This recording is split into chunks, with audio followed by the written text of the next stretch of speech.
የሚቀርብላችሁ መንፈሳዊ ጭውውት። የጭውውቱ ርዕስ ምጽዋት ምንድን ነው? የጭውውቱ አዘጋጅ እህታችን ዘርፌ ወለተ ስላሴ፣ ጭውውቱን የሚያቀርቡልን እህት ወንድሞቻችን ስም ዝርዝር ማለት ነው።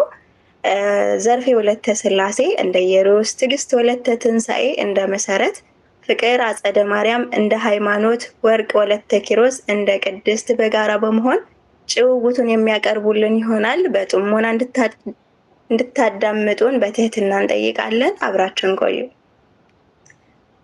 ውይ ነገ እኮ 21 እመቤታችን የዓመት ናት። ደግሞም ዕለተ እሁድ ነው። ውይ ደስ ሲል። እስኪ ጓደኞቼ ጋር ልደውልላቸውና በጠዋት እንድንሄድ ምናልባት ረስተውት ከሆኑ ላስታውሳቸው። ደስ ሲል ደግሞ ስልኳም ይጠራል።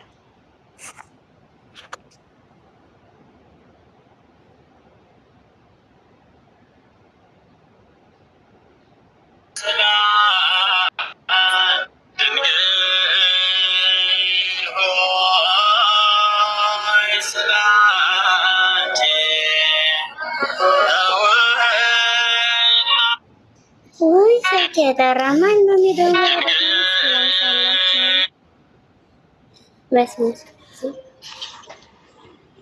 በዚህ ምሽት እህቴ ትጂ ናት። ምን ፈልጋ ይሆን የደወለችው? እስኪ ላንሳላት።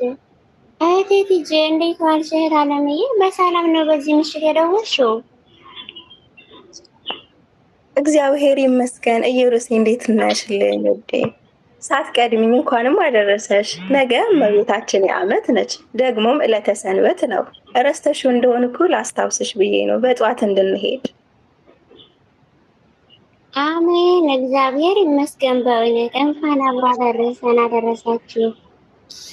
በእውነት እኔ እንኳን አልረሳሁትም ነበር፣ ነገር ግን ቀደምሽኝ። አይ አንቺ ነገር ይሁንልሽ። እስኪ ለእነ ቅድስት ልደውልላቸውን አንንገራቸው በጋር እንድንሄድ። ደስ ሲል ስልኩ ደግሞ ይሰራል። ቅድስቴ እንዴት ዋላችሁ? እንኳን አደረሳችሁ። ያው ሀይሚ ጋር አብራችሁ ትሆናላችሁ በማለት በአንድ ስልክ ደወልን። ቲጂዬን በመስመር አለች። በጧት እንድንሄድ ልንነግራችሁ ብዬ ነው። እንኳን አብሮ አደረሰን። አይ እኛ እንኳን ዘንግተነው ነበረ። እህቶቼ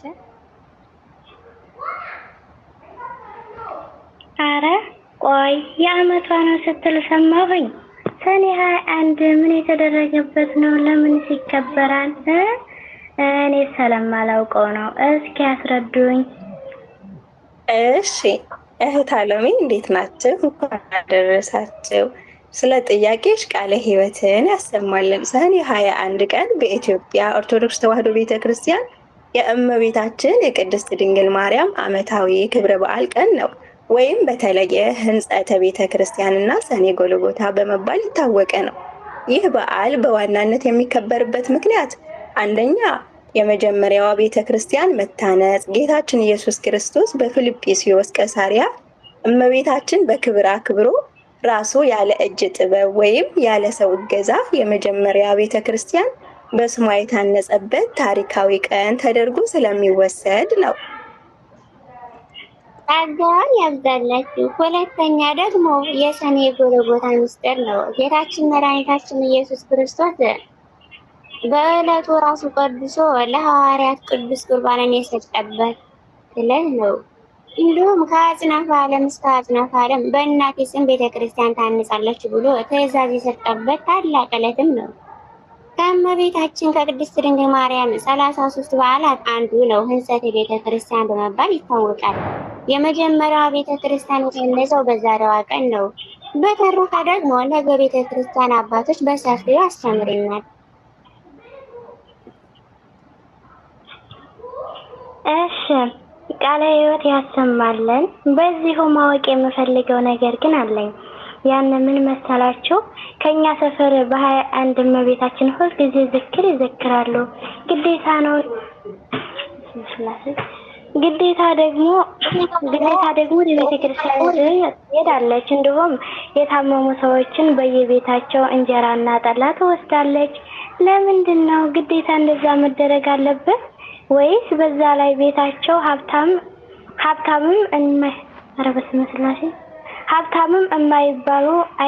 ሀብታምም የሚባሉ አይደሉም። ገንዘብ እንዲሁ ዝም ብሎ ለሰው እየበተኑ ማክበር ጥሩ ነው ብላችሁ ታስባላችሁን? አይ አንቺ ነገር ጓደኛዬ፣ እግዚአብሔር አምላክ ምን ይላል መሰለሽ? ያለው ለሌለው ያካፍል ይላል። 2 ልብስ ያለው አንድ ለሌለው ይስጥ። እንደዚሁም አንድ ሰው በቀን 3 ጊዜ የሚበላ ከሆነ በቀን 1 ጊዜ ለማያገኝ ያካፍል ይላል። ግዴታ ነው ወይ ላልሽው፣ አዎ ግዴታ ነው እህቴ። ነፍሳችን ታስገድደናለች። ደግሞም ያለንን ነገር በሙሉ ከእግዚአብሔር አይደል ያገኘነው። ስለዚህ መስጠት ግዴታችን ነው ማለት ነው ጓደኛዬ። ይኸውልሽ እህቴ፣ ቅዱስ ያዕቆብ በመልእክቱ ምን ይላል መሰለሽ? የሞተ እንደሆነ ሁሉ ከስራ የተለየ እምነትም እንዲሁ የሞተ ነው ይላል። ስለዚህ ሃይማኖት ብቻውን አያድንም ማለት ነው። ያስፈልጋል ካለ ደግሞ ክርስቲያናዊ መልካም ስነ ምግባር ያስፈልጋል ማለት ነው። ከነዚህ ከክርስቲያናዊ መልካም ስነ ምግባር ዘርፎች ደግሞ አንዱ ምጽዋት ነው። ምጽዋት ደግሞ ምንድን ነው? ምን ማለት ነው? አልገባኝም። መቼም ገንዘባችሁን ለሰው ስጡ ልትሉኝ ባልሆነ እኔ ምን አለኝና እንኳን ለሰው ለራሴም አልሞላለኝ። ለመሆኑ ምንድን ነው? እስኪ አስረዱኝ። ምጽዋት ማለት ስርዓተ አምልኳችንን ከምንፈጽምባቸው መንገድ አንዱ ነው። የሰው ልጅ ከራሱ የሆነ አንዳች የለውም። በጎ የሆነ ሁሉ ከፈጣሪ ዓለማት ከእግዚአብሔር የተቀበልነው ነው። እውነት ነው። ይህ በመሆኑ ፈጣሪያችን መስጠትን እንዳስተማረን እኛም ተገዥነታችን ከምንገልጽበት አንዱ ከእርሱ የተቀበልነው በፍቃዳችን በደስታ መስጠት ነው። ቅዱስ ዳዊት ሁሉን ከአንተ ዘንድ ነውና ከእጅ የተቀበልነውን ሰጠናል፣ ይህንንም ልናቀርብልህ ይቻልን? ማንን በፍቃዴ ይህንን አቅርቤያለሁ ይላል። ጸጋውን ያብዛላችሁ። ብዙዎቻችን ምጽዋት እንዲሁ በገንዘብ ብቻ እየመሰለን እኔ ገንዘብ የለኝም እንላለን። ነገር ግን ምጽዋት በገንዘብም በእውቀትም በምክርም እነዚህም በተለያዩ ነገሮች ለችግረኞች መለገስ ማለት ነው። በሐዋርያት ሥራ ምዕራፍ 20 ቁጥር 35 ላይ እንደዚህ ይላል፣ ከሚቀበል ይልቅ የሚሰጥ ብፁዓን ነው ይላል። መስጠት የፍቅር መግለጫ ነው። ምጽዋት ያለንን ከሌላቸው ጋር የምንካፈልበት ፍቅራዊ ተግባር ነው። ፍቅር ያለው እግዚአብሔር አለውና ይህ ምጽዋት ወደ እግዚአብሔር የሚወስደን መንገድ ነው። ያለንን ከእግዚአብሔር ጋር መካፈል ብንል የሚደንቅ ነገር አይደለም። ለምን ካልን ጌታችን ራሱ ስለተናገረው። እውነት ነው። አዎ በማቴዎስ ወንጌል ውስጥ ያለና ተጠጥታችሁኛልና፣ እንግዳ ሁኜ ተቀብላችሁኛልና፣ ታርዤ ማልበሳችሁኛልና፣ ታምሜም ጠይቃችሁኛልምና፣ ታስሬም ወደ እኔ መጥታችኋልና ይላል። ቀጥለው ከዚህ የሚቀር ወርቃማ ቃል ልብ እንበል። እውነት እውነት እላችኋለሁ ከሁሉ ከሚያንስ ከነዚህ ከወንድሞቼ ለአንዱ እንኳ ስላደረጋችሁት ለእኔ አደረጋችሁት ይላል። ስለዚህ እኛ ከሌሎቹ ወገኖቻችን ጋር የተካፈልነው እያንዳንዱ ጥሪታችን ለእግዚአብሔር እንዳደረግን ሆኖ መንገድ ይሆንልናል። በእውነት ጸጋው ያብዛላችሁ ወንድም እህቶቼ። ነገር ግን ስንሰጥ እጅግ ጥንቃቄ ልናደርግበት የሚገባ ጉዳይ ነው። ምክንያቱም አንዳንድ ጊዜ ለጽድቅ ያሰብነው መርገምን ሊያደርግ ይችላልና። ለምሳሌ ራበኝ ለሚለን ሰው እኛ የማንበላውን ብንሰጠው፣ በረደን ለሚለን ሰው ደግሞ እኛ የማንለብሰውን ብንሰጠው፣ ማለትም የወደቀውን ቆሻሻውን ብንሰጠው፣ ይህ መስጠት ሳይሆን በማጣታቸው ላይ መመጻደቅና እኛ ደግሞ የበላይነታችንን ማሳየት ነው የሚሆነው። ምጽዋት ግን ያለንን ማካፈል ማለትም ከምንበላው ቀንሰን ማብላት፣ ከምንለብሰው ቀንሰን ደግሞ ንጹህ ከሆነ ነገር ማልበስ ማለት ነው። አዎ ልክ ነው። ጌታችንን በማቴዎስ ወንጌል ምዕራፍ 7 ቁጥር 12 ላይ እንግዲህ ሰዎች ሊያደርጉላችሁ የምትወዱትን ሁሉ እናንተም እንዲሁ አድርጉላቸው ይላል። ምጽዋት በዚህ ብቻ የተወሰነ ሳይሆን በሀሳብ ለተቸገረ፣ ማህበረሰቡን ላገለገለው፣ በሽታ ላጠቃው፣ እነዚህ ለመሳሰሉት ሁሉ ፍቅርን መስጠት ማካፈል ነው። ለተጨነቀ መፍትሄ ላጣ መውጫ መንገድ መጠቆም፣ ማገዝ፣ ያለንን ሁሉ ማካፈል ምጽዋት። እውነት ነው። ምጽዋት ያለንን ብቻ ወይም ገንዘባችን ብቻ ሳይሆን እኛነታችን ለሌሎች መስጠት ነው። ለራሳችን ብቻ በመኖር ከክርስትና ጀርባ ይቅርታ፣ ለራሳቸው ብቻ በመኖር ከክርስትና ጀርባ የቆመ ሰው መቀበልን እንጂ መስጠትን አያውቅም። ራሱን ያገለለ ደግሞ አይቀበልምም፣ አይሰጥምም። ማህበራዊ ህይወት የሚኖር ደግሞ የሚቀበልም የሚሰጥ ነው። ክርስቲያን ግን መቀበሉን ሳያስብ የሚሰጥ ነው። ቢሰጥም ደግሞ ከራሱ ከእግዚአብሔር የተቀበለውን ነው። እውነት ነው። እውነተኛ ክርስትና ማለት እኔ ሳይሆን እኛ እያሉ የሚኖሩት ህይወት ነው። ወንድሞቼ፣ እህቶቼ፣ ወገኖቼ ማለት የቻለ ብቻ ይህ እውነተኛ ክርስቲያን ነው። በእውነት እኛ ምጽዋት ስንመጸውት ቤታችን በበረከት እንደሚሞላልን በአንደኛ ነገሥት ምዕራፍ 17 ከቁጥር 11 እስከ 19 ላይ ያለውን ታሪክ ማንበብ ይጠበቅብናል። በዛን ሰዓት እጅግ ረሃብ በጸናበት ዘመን ላይ ሆና ካላት ትንሽ ነገር ላይ አካፍላ ለኤልያስ የሰጠችውን እግዚአብሔር አምላክም ደግሞ የዚያችን መበለት ዙፋን በበረከት ሞልቶላታል።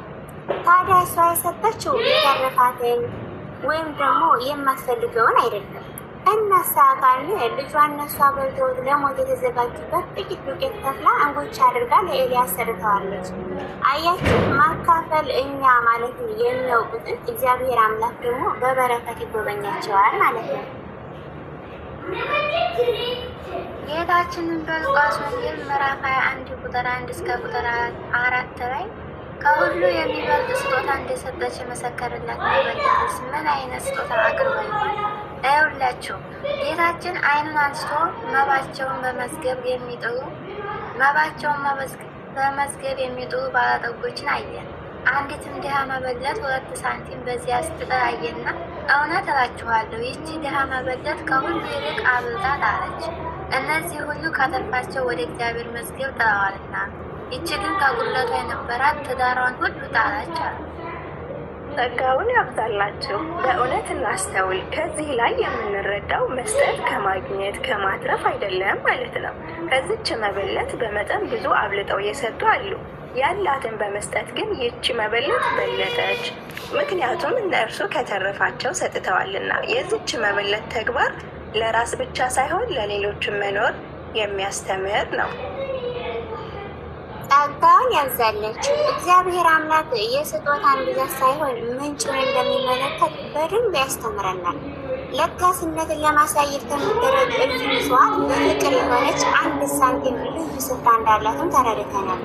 ታዲያ የምንሰጠው ሰው ስጦታችንንም እየወደድን ልናደርግለት ይገባል። ተቀባይነት የሚኖረው በፍቅር ሲሆን ነው። እግዚአብሔር በደስታ የሚሰጠን ይወዳልና ችግረኛውን ለመርዳት ስንነሳ በፍቅር ተግተን መነሳት አለብን። በደስታ ከሆነ ከችግረኛው ከምንሰጠው ስጦታ ይልቅ ያሳየናቸው ፍቅር ደስ ይላቸዋል። ፍቅር አልባ ስጦታ ብንሰጣቸው ግን የጠቀምናቸው እየመሰለን ስሜታቸውን እናስቆስለዋለን። ስለዚህ ምጽዋታችን በፍቅር መሆን አለብን። በእውነት ጸጋውን ያብዛላችሁ እህቶቼ። እዚህ ላይ ማስተዋል ያለብን የራሳችን የሆነ አንድም ነገር የለም።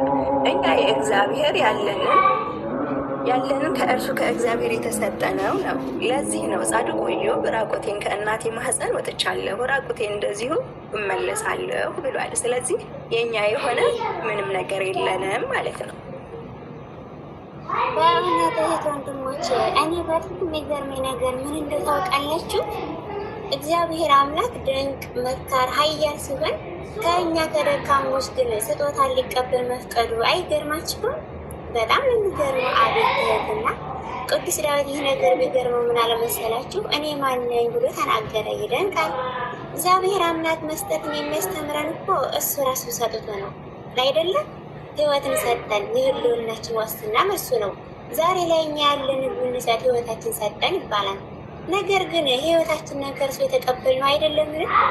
ስለዚህ አምላካችን ለወደ እግዚአብሔር ጤናና ጉልበትን ስጠን፣ እኛም ደግሞ እየሰጠህንን በመስጠት እናገለግልሃለን እያንን መለመን ያስፈልጋል። አምላኬ ሆይ አንተን ለማገልገል ብንነሳ ለአንተ የምንጨምርልህ አንዳች ነገር እንደሌለኝ አምናለሁ። ምክንያቱም ጉልበቴም እውቀቱም ያንተ ናቸው። ከመነሻው ለአገልግሎት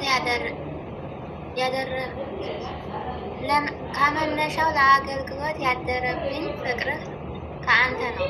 እኔም ራሴ አንተው ነኝ። በሰጠኸኝ ሕይወት አንተን አገለግላለሁ። ለድሆች ለችግረኞች መጽናኛ ሆን ዘንድ አሁንም ቃልህን ስጠኝ፣ የሰጠኸኝንም እንድሰጥህ እርዳኝ እያልን ነበር። በእውነት ለሁላችሁም ቃለ ሕይወትን ቃለ በረከትን ያሰማልን። ጸጋ እግዚአብሔር ይብዛላቸው። ደግሞ እኔ አንድ ጥያቄ አለኝ። ምጽዋት ግን እንዴት መስጠት አለብን? ማለቴ አንዳንዶቹ ምጽዋት ሲሰጡ ስራዬን ብሎ ቪዲዮ እያደረጉ ካሜራ ይዘው ነው። ኧረ አንዳንዶቹማ ጭራሽ ካሜራ ከሌለ የማይሰጡ አሉ።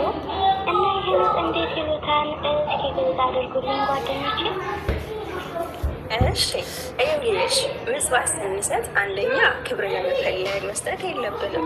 በአንደበታችን ይሁን በልባችን፣ በስሜታችን ይሁን እንዲሁም በሀሳባችን የራሳችን ነገር ኑሮት እንደሰጠን አስበን መኩራራትም የለብንም። ለዚህ ነው ቅዱስ ጳውሎስ አንተ እንድትሰጥ ማን አድርጎሃል? ያልተቀበልከውስ ምን አለ?